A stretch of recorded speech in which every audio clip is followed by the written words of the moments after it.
Ho gee, he gee, hi gee, how'd you do? I'm Suzanne, and this is my YouTube channel, Making It in Maine, where I talk about quilting, and that's predominantly what this channel is about, is quilting. But I also do some applique, wool or cotton applique. I do some knitting. I haven't done any rug hooking for quite a while, but I also love rug hooking. Did I say crochet? A little bit of crochet, needle punch, miniature needle punch. Haven't done any of that for quite some time either. But yes, that's what this channel is about. And when I first started it, I thought I would be interviewing more Maine makers. I've only done 2 interviews. I don't know if I'll do more of that in the future. That was initially my vision. And I thought I would be showing you a little bit more of the beauty of Maine, but I haven't done as much of that either. So maybe in the future, I don't know. I'm evolving. This channel is evolving, but I'm glad you're here. If you are new to my channel, I'm glad you found me, and I hope you will spend time with me another day or another hour. And if you are a repeat viewer of my channel, so grateful for you. And if any of you would want to subscribe, I would be so grateful. It helps push my channel out, so I'm seen by more viewers. Let's share the love of quilting and handcrafts. Also, I love it when you comment. I respond. I don't think I've missed responding to anyone, so I'd love it if you comment on some of my doings. And what else? Yeah, if you enjoy what I'm showing you or what I'm yammering on about, give me a like. That also helps me get seen.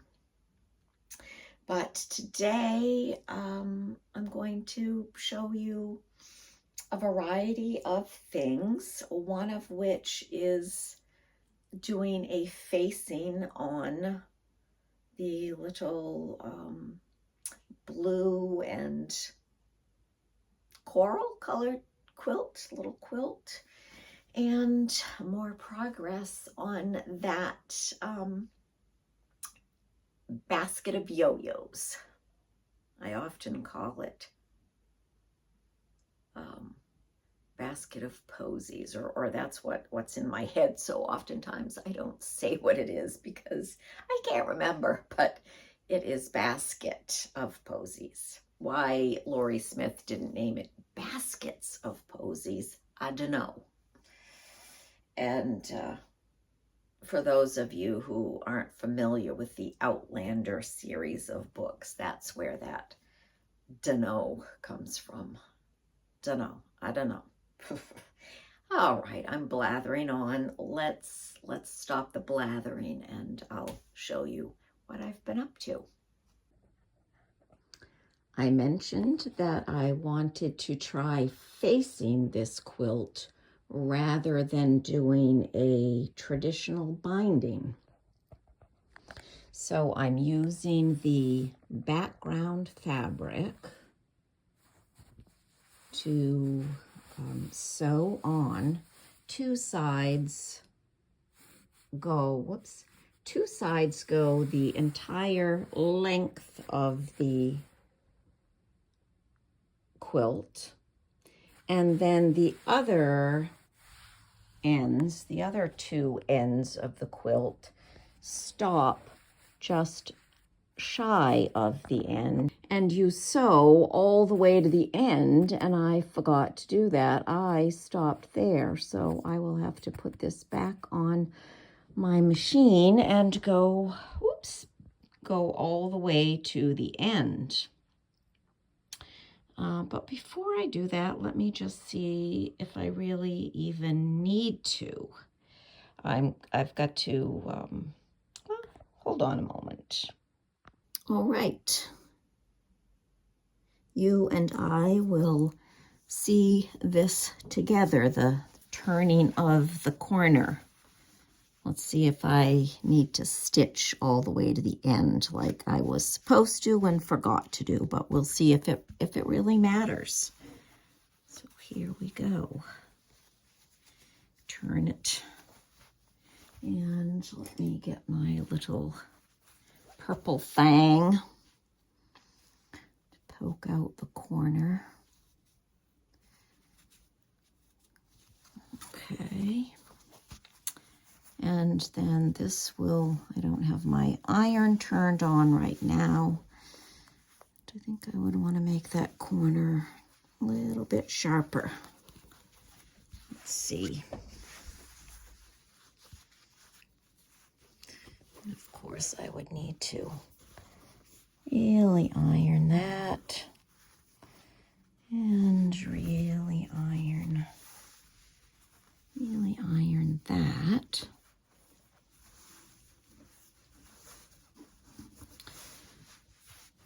So that corner needs to be sharper, but maybe I would be okay with it being a little rounded. I don't know.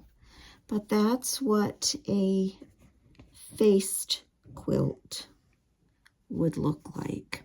Oh, and you know what else I did? So I learned this from Joe the Quilter, but something I did that he did not speak about was I decided to fold, let me show you right here. I decided to fold the front border back and the backing fabric back and cut off 1/4 inch off my batting because I thought it would make the edge of the quilt look way too bulky. I just can't imagine leaving all that bulk. But that is how it will look once I give it a good press. And maybe the reason I didn't get as sharp of a, maybe I didn't get as sharp of a corner as I wanted because I didn't stitch all the way to the edge. So I'm going to do that and see if it makes a difference. So the back of the quilt, I am folding this just to the stitch line of all the layers, and then folding it back and clipping it. But something is definitely screwy. I'm going to have to go back and look at Joe the Quilter's directions because I'm pretty sure he said to go off both edges, but I can't turn this down because it's sewn in there. So I'm going to have to go back and have a look at Joe's video. One step forward and, I don't know, a step backward, such as life. And still I am not discouraged.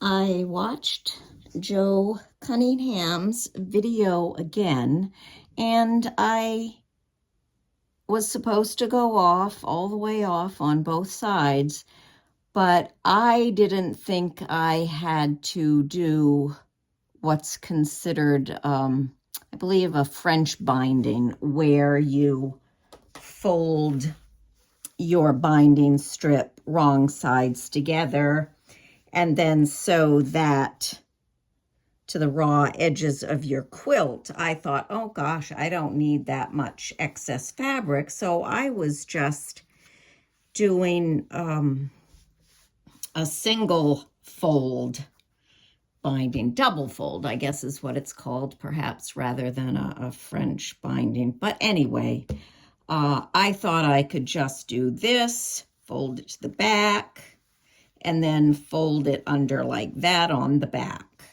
But no, I had to undo the corners and re-sew one side where I had already sewn the single fold. That makes sense. Don't know how else to explain it. So anyway, I do have a double fold binding now, and once again, I'm just folding it to the back, pressing it, and clipping it. And now this is what the corner looks like. Let's see if I can't zoom in. So just a second. Let me get a few more clips.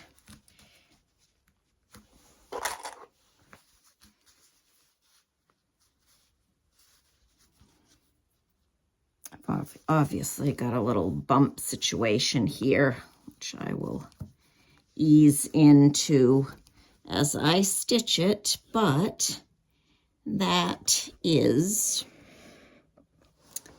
how the corner looks now. The shorter end fits under the corner, and yeah, like I said, I'm going to have to ease that in as I stitch, but that's how the corner looks now. Shorter end is under there. I could show you. Yeah. See, the shorter end is there. And it just tucks under the long edge. Now I'm going to have to poke that corner out again, but there you have it.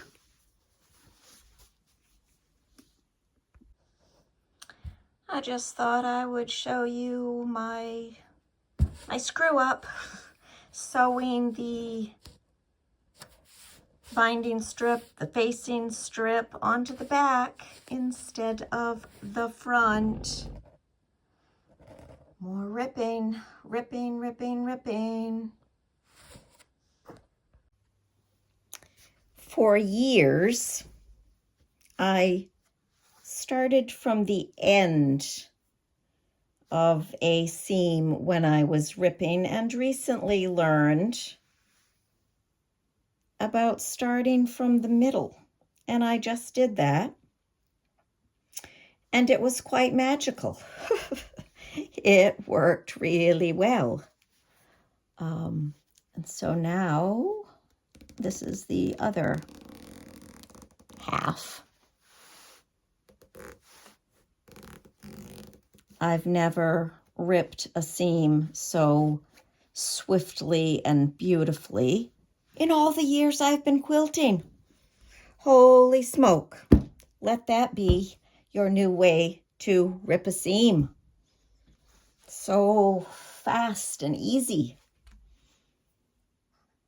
I opted to use my mom's old sewing machine for the binding, or the facing, I should say, of this little quilt, because it already had blue thread in the bobbin, and I was struggling to get a consistent 1/4 inch seam on this machine because it doesn't have a 1/4 inch foot, and I was trying to, you know, use these little lines, and it just, and I was trying to use my cluck sew tape.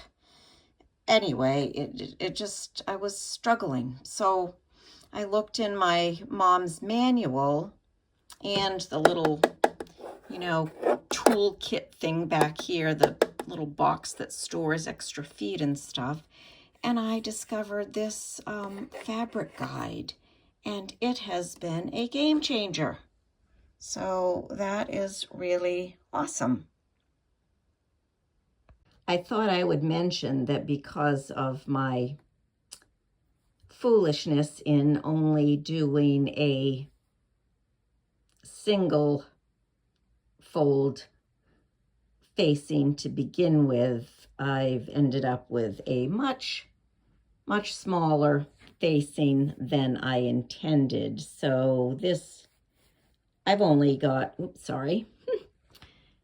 I've only got a 1/2 inch, which doesn't give me a whole lot to spare in the turning department, and I think it makes the corners especially challenging. But live and learn. This was my first facing, and quite frankly, I don't know that I would face another quilt. Who knows? Never say never, right? Well, I didn't say never. I said I don't think I would, but anywho, just thought I would mention that. I have the facing all secured to the back. I had to use both pins and clips because I ran out of clips. I'm using a bunch on another project. Now all I have to do is hand stitch it, which is something I very much enjoy, binding a quilt, and in this case, hand facing a quilt. Here is the little blue and coral quilt. So you see it has no binding, and this is how, I haven't sewn it yet, but here's how the back of it will look.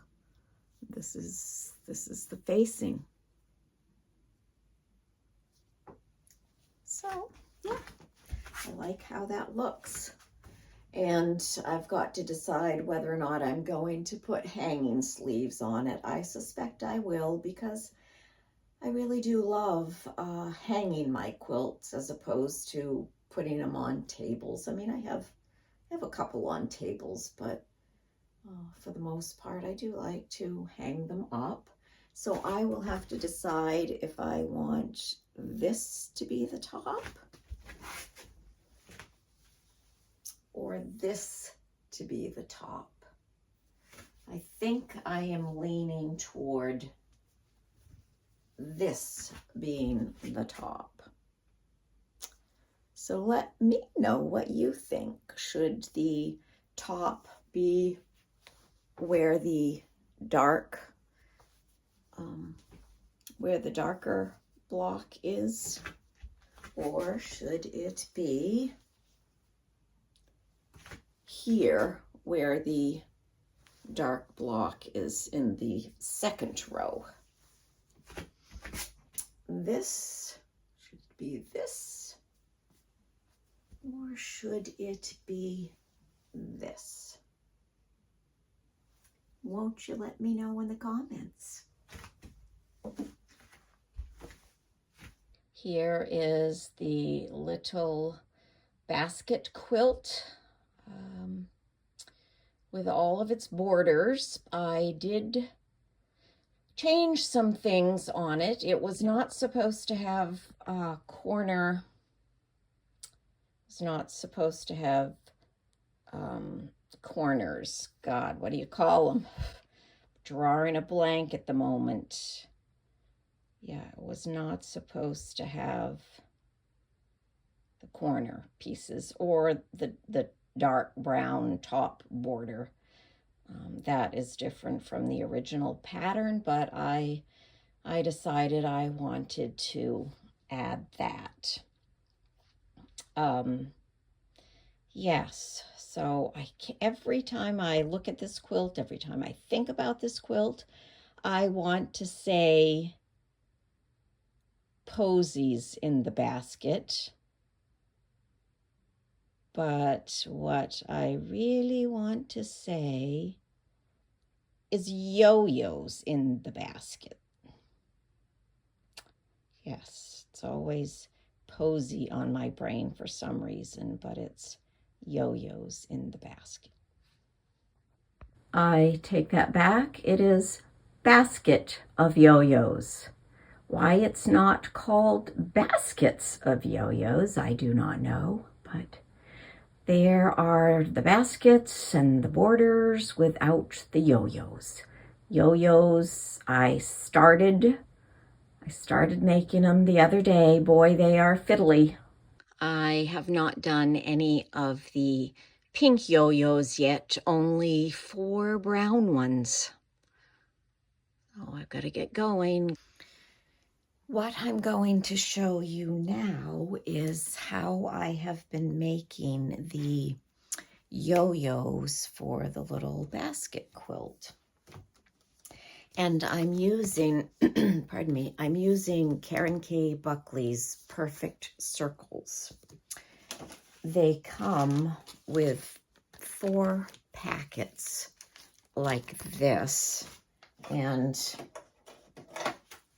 a ring to put them on.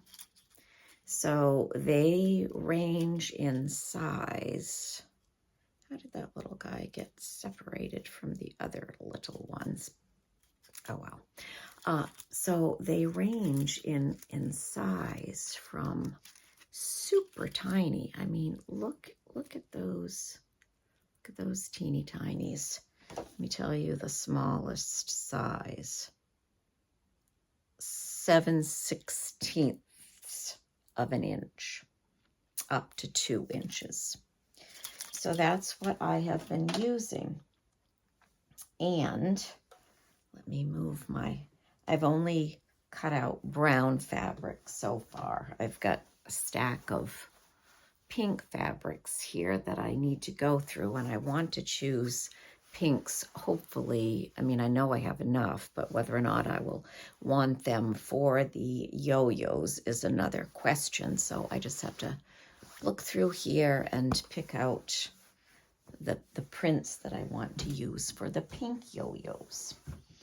So I have 4, 1, 2, 3, 4, 5. No, I have 5 rough cut circles here. I'll choose one of the largest ones first. I'll choose this. So what you do is you put your fabric over the little plastic circle, and then you stitch. Let me make sure I have a knot here. Don't know if I do. I should have been more prepared. Oh yes, there is a knot. There is a knot. So I am just stitching, doing a running stitch around the edge between, let me see, close to the edge, about halfway between the edge and the plastic circle. So let me scoot around there and I'll show you the next step.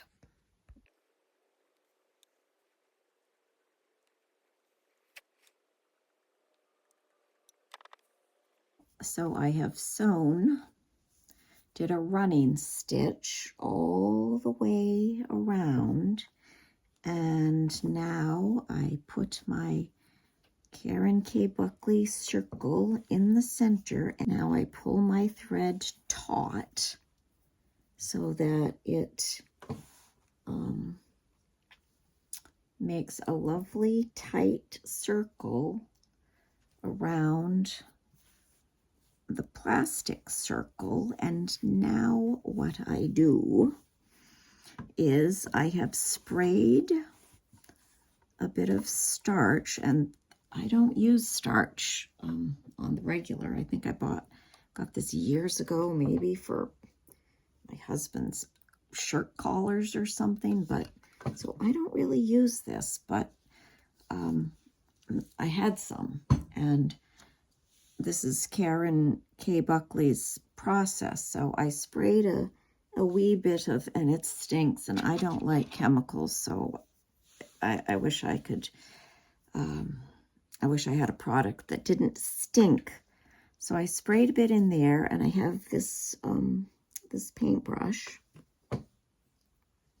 little paintbrush, and so I'm dabbing the starch all the way around the circle,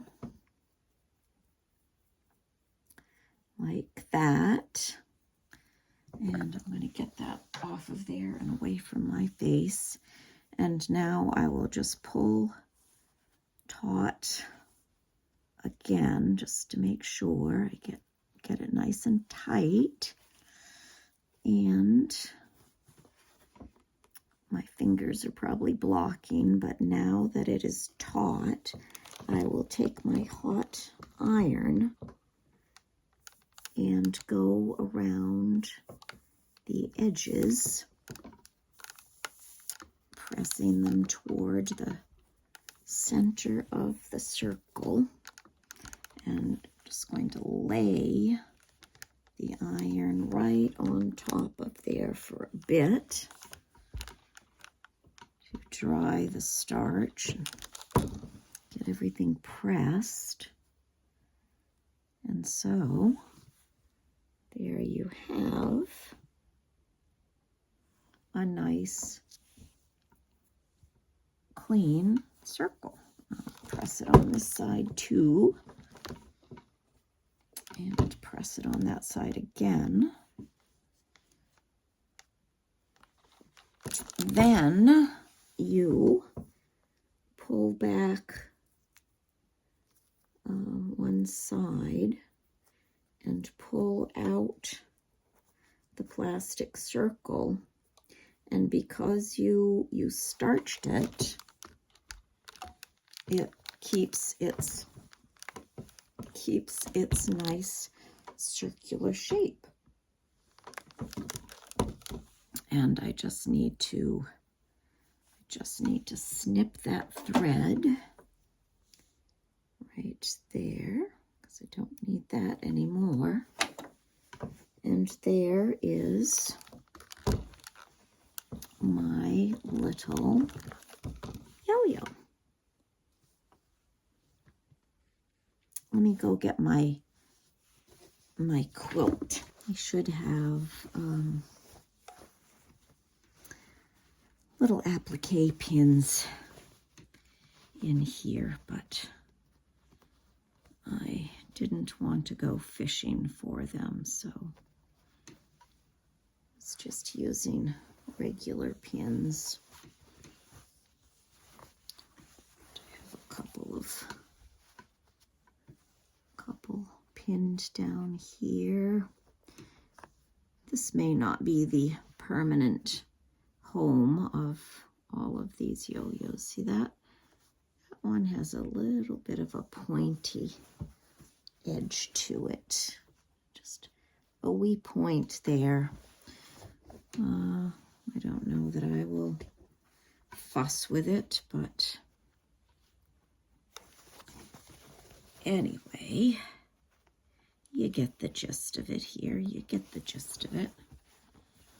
And where's the little guy that I just did? Right here. Here's the little guy I just did. This was another day.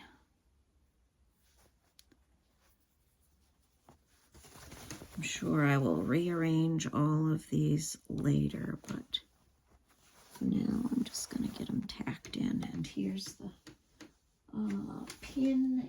Another pin. For now, oops, sorry for the, for now I will just get them temporarily pinned on. But that is the process for doing my hair today. I'm always like obsessed with how my hair looks in my videos. Need to chop that, blah de blah. Anyway, there's the progress so far. Got to get my pink my pink yo-yos done. Do some more brown yo-yos. I don't know if I should have used lighter brown for those yo-yos. But that's where I'm at. That's where I'm at. And I have been making progress on another 4 blocks for my Alaska quilt from Laundry Basket Quilts.